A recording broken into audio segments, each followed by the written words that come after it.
Bienvenidos a este video. Vamos a hacer una comparación final entre el uso de un repositorio MySQL y un repositorio que utiliza MongoDB para hacer nuestra persistencia de nuestra API REST en Express. Bien, en ambos casos nosotros solo utilizamos el conector base que provee la base de datos, es decir, no utilizamos ninguna librería como un Query Builder ni un ORM, solo utilizamos las librerías bases. Y en este caso, los métodos son bastante em, similares, el resultado que dan es equivalente, pero la complejidad de uno y de otro es bastante diferente. Bien, en este caso podemos ver el final de MongoDB. Es extremadamente simple, solo debemos em, instanciar un objeto colección. Utilizando Genix le podemos pedir de qué tipo queremos que sea interpretada la devolución. Y al, al hacer esto, el método find all, el método find, digamos, devuelve ese tipo de objetos y se convierte de cursor a array con un método extremadamente sencillo. Por el lado del acceso a la base de datos, en primer lugar, no tenemos un método específico que se diferencie, por ejemplo, de los otros. Esperamos una query y no tiene ningún tipo de manejo de la estructura de datos que vamos a devolver. Si tiene algunos tipos básicos como el que usamos más adelante como raw data packet, sin embargo no tiene forma de que esto sea mapeado a nuestro objeto de negocio. Esta es una limitación importante porque el mapeo hay que hacerlo nosotros mismos, como lo mencionamos antes. Si es solamente una estructura de datos y los nombres de las columnas coinciden exactamente con los nombres de los atributos que tienen estos elementos, podemos simplemente setear el tipo de dato en TypeScript para evitar errores, pero no tendríamos acceso a ningún método si existiera en nuestro objeto. En algunos casos, cuando la estructura no coincide exactamente, como en el caso de items, tenemos que realizar un mapeo para poder compatibilizar la estructura dentro de la base de datos con la de nuestra API. Si esto fuera un poco más complejo y tuviéramos un objeto item con algunos atributos o algunos métodos que quisiéramos utilizar, bueno, en este caso, por ejemplo, en lugar de devolver simplemente una parte del elemento, muy probablemente sería un new item y la serie de parámetros que necesitamos para pasarle para crear el objeto item. Bien, esto es esta diferencia en el nivel de complejidad que afortunadamente utilizando algunos buenos patrones y algunas buenas prácticas, y siendo que es algo que no suele mantenerse ni modificarse demasiado, no aparenta ser tan grave a largo plazo, pero en aplicaciones pequeñas y que tienen que estar listas rápido, sí puede ser una diferencia importante. Y la razón de esto es la diferencia entre el modelo basado en objetos y el modelo basado en relaciones. La, ese mapeo, esa transformación, esa traducción, la tenemos que hacer nosotros, ya sea realmente convirtiendo un objeto de formato o simplemente informando que los tipos son compatibles. Eso es algo que no podemos evitar. Bien, en cuanto al método find_one, por ejemplo, estamos también en la misma situación. Es bastante más sencillo el, la implementación con la librería MongoDB. Mucha de esta complejidad se resuelve con los ORMs y que vamos a ver más adelante, pero a la hora de analizar el resultado, si hay algo que es importante es que esta posibilidad de filtrar simplemente con un objeto compuesto, aquí prácticamente desaparece. Nosotros tenemos que dar todo el conjunto de opciones de filtrado y manejar si un filtro es opcional, si no lo es, combinarlos o cualquier mecanismo, mientras que en MongoDB, si no tenemos que usar ningún operador, si es un filtro tipo AND, simplemente la lista de atributos y valores alcanza para actuar de filtro. Acá no tenemos un método que equivalga literalmente a este, sí a la funcionalidad que estamos usando nosotros. Es decir, nosotros solo queremos recuperar por ID y aquí lo estamos logrando igual. Pero nosotros podríamos no solo recuperar por ID, sino por los filtros que quisiéramos y está todo disponible a través de este objeto item, donde nosotros podremos tener acá una interfaz como por ejemplo partial character. Y mientras tengamos algunos elementos de character, podríamos realizar este filtrado.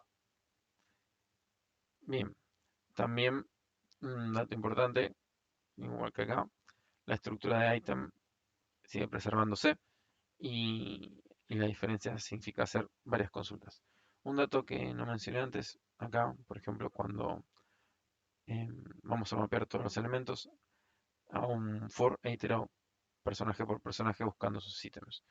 Esto en general no es la mejor de las prácticas, es el código más simple y fácil de entender, pero en general se hace o un join entre las tablas character y character items y después se agrupan eh, de manera que tengan la estructura jerárquica de un objeto o se obtiene el listado de personajes, se obtienen de los IDs y se hace una única query a la base de datos donde se pone where character ID in con toda la lista de personajes y luego simplemente se asignan eh, los ítems al personaje que corresponda, sin,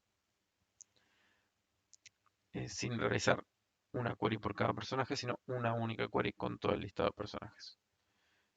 Bien. Método add. El método add, al igual que este, la estructura del array de items a nosotros se nos facilita, se nos resuelve casi instantáneamente y obtenemos simplemente sin esfuerzo alguno el ID que generó la base de datos automáticamente. Desde MySQL tenemos que hacer inserciones en dos tablas.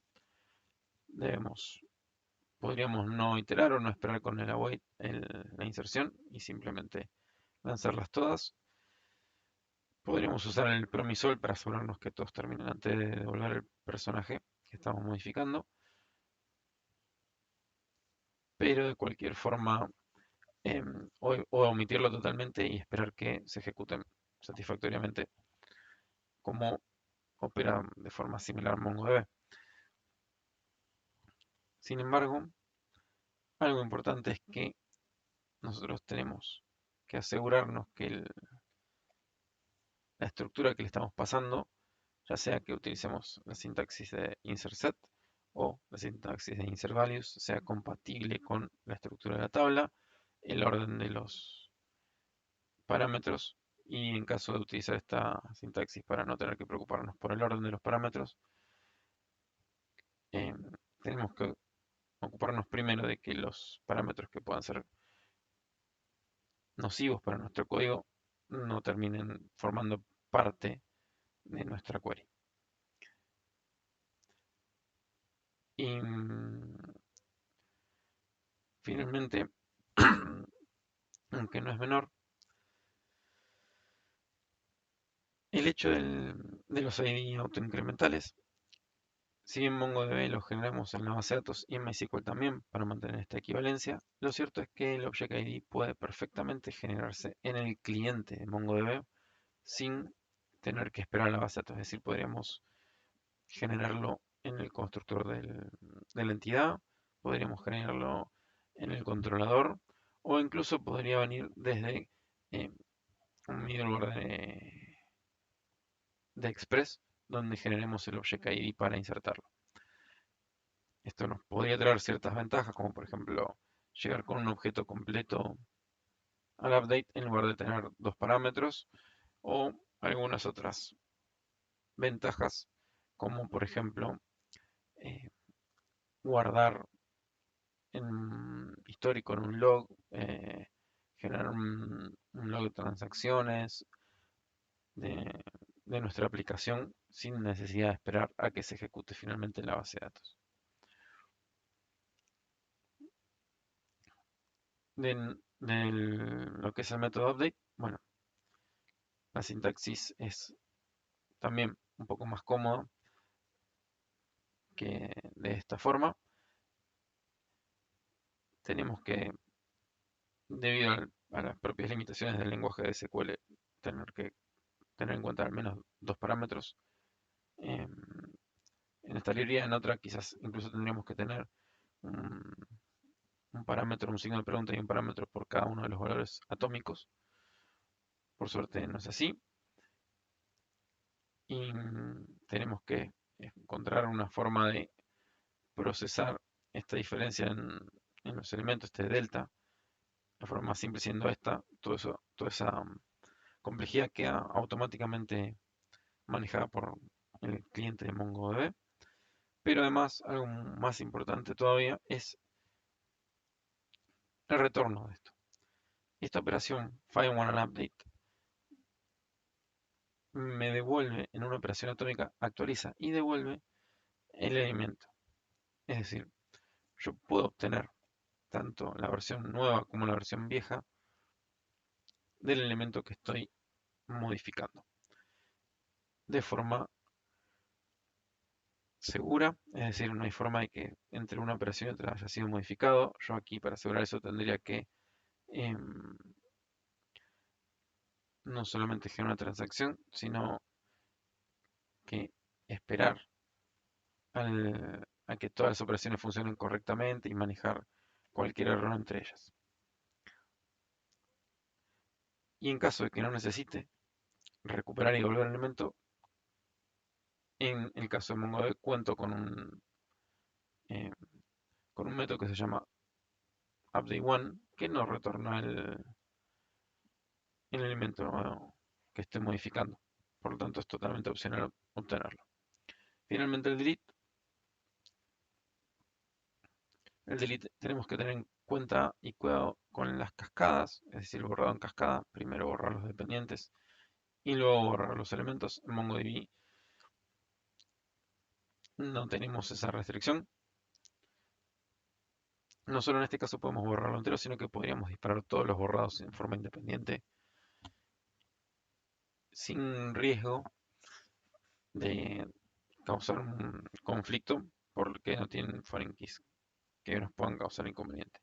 Pero también volvemos a tener esta opción de retornar el valor que estamos borrando, cosa que aquí no, debemos recuperarla primero y también deberíamos hacer una transacción para asegurarnos de que no sea modificada y además, para estar totalmente seguros, utilizar probablemente un select for update que es bastante más bloqueante de los registros que un select común.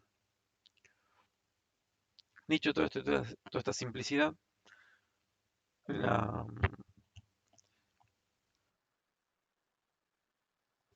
la ventaja que tiene MongoDB en la facilidad de desarrollo y los beneficios que nos brinda parecen realmente mágicos, pero vienen a costa de cierto precio. Si bien en las últimas versiones hay cierto soporte de transacciones, no hay soporte para claves foráneas.